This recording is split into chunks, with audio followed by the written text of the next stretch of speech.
Hello po, kumusta na po kayo? Ayos lang po ba kayo? Ako po si Maylene and welcome po ulit sa aking Tagalog classroom.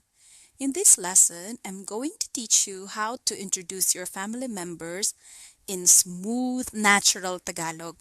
If you're aiming for better fluency and a higher level of proficiency, this lesson will definitely help you. We'll focus on clear sentence patterns, essential vocabulary, and natural delivery so you can talk about your family with confidence. Magsimula na tayo. Ito po ang ating mga layunin. Here are our objectives. By the end of this lesson, you will be able to use common family vocabulary accurately in Tagalog. You will also learn how to describe basic details about each family member such as age, birth order, and occupation. And finally, you will be able to confidently introduce your family members using clear and natural Tagalog sentences. Handa ka na ba? Ito ang pamilya ko. This is my family. One of the best ways to sound more fluent on creating a complete self-introduction is by mentioning your family as part of your introduction. When you can talk about who you are and the people close to you, your Tagalog becomes more natural, more connected, and more confident. Let's learn how to do that together. As we've learned in the previous lessons, the trick to remembering what to include in your self-introduction is I4. Identity, family, occupation, recreation, or your hobbies. But in this lesson, we're going to focus specifically on your family. We'll break down the structure step by step so you can talk about your family members clearly, naturally, and with confidence. By understanding how to describe who they are, what they do, and their role in your family, your self-introduction will sound more complete and more fluent. When you are talking about your family in Tagalog, there are a few important details you should include. These details help you sound clearer, more organized, and more fluent. First, mention your civil status. Are you single or married? You can use words like binata ka ba? Single male? Dalaga? Single female? May asawa o kasal? Married? Byudo or byuda? Widower or widow? May nobya o may nobyo? Do you have a girlfriend or do you have a boyfriend? Next, if you had children, introduce them. You can include their name, pangalan, their age, edad, whether they are eldest, middle child, or youngest, panganay, gitna, o bunso. You can also talk about your parents. Mention their names, mga pangalan nila, their age, mga edad ng nanay at tatay mo, at ang trabaho nila. And finally, introduce your siblings. You can include their names, ang mga pangalan ng mga kapatid mo, their age, mga edad nila, at mga trabaho nila, their job or what they do. By including these details, you can give a complete and natural introduction of your family in Tagalog. To show a higher level of proficiency, you can also include additional information about your family. These extra details make your introduction sound more complete and more natural. You can mention who you live with. For example, nakatira ako kasama ang asawa ko at mga anak namin. I live with my spouse and our children.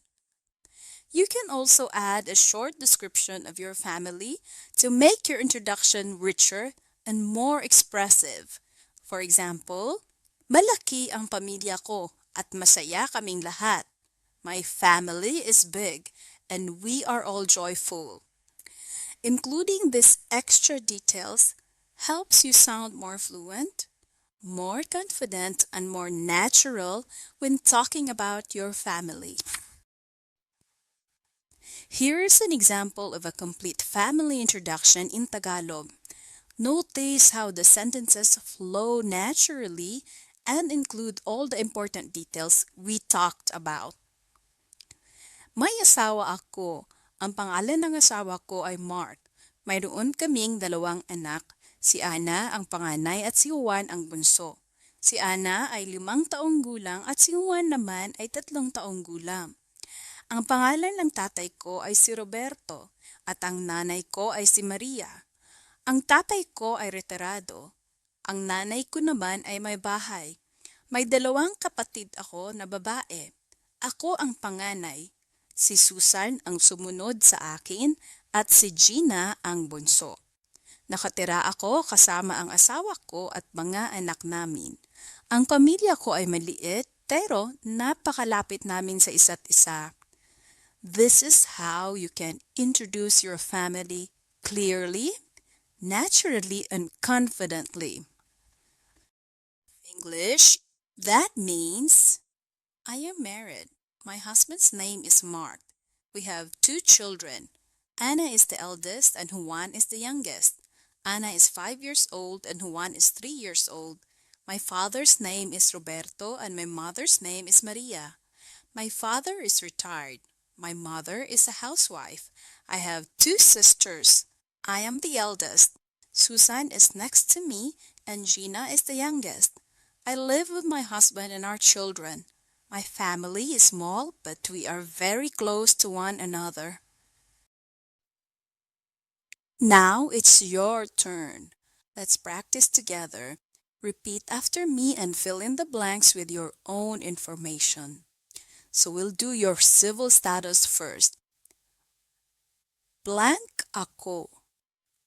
So you choose may asawa or binata or dalaga. Ang pangalan ng asawa or nobya ko ay mayroon kaming blank anak. Si ang panganay at si ang bunso. Si ay taong gulang at si ay taong gulang. So you have to mention your children's names and their ages. Okay, let's continue. Ang pangalan ng tatay ko ay si at ang nanay ko ay si. Ang tatay ko ay isang. Ang nanay ko naman ay isang. May blank akong kapatid na babae at lalaki. Ako ang panganay, gitna, bunso sa aming magkakapatid. Nakatira ako kasama ang pamilya ko ay pero ang galing mo naman, nakita mo na, kaya mo pala. Ang dali lang, 'di ba? Just keep practicing this format and soon you'll be able to talk about your family smoothly, confidently, and without thinking twice. I'm so proud of your progress. Now, I'm going to teach you a memory trick to help you remember what to include when introducing your family in Tagalog. Just remember the word family. Each letter stands for one part of your introduction. F is for your family status. Are you single? Are you married in a relationship? A for anak or your children. M stands for magulang. I stands for ipakilala ang kapatid. L stands for live with. And Y stands for your family description. So, remember, Family. Family. This simple trick helps you organize your thoughts and introduce your family in smooth, natural Tagalog. And that's it. You're done. Kumpleto na ang family introduction mo. Nakatulong ba sa'yo ang memory trick? Did the memory trick help you? Thank you for learning with me today. At kita-kita tayo sa susunod ha. Paalam. Ingat.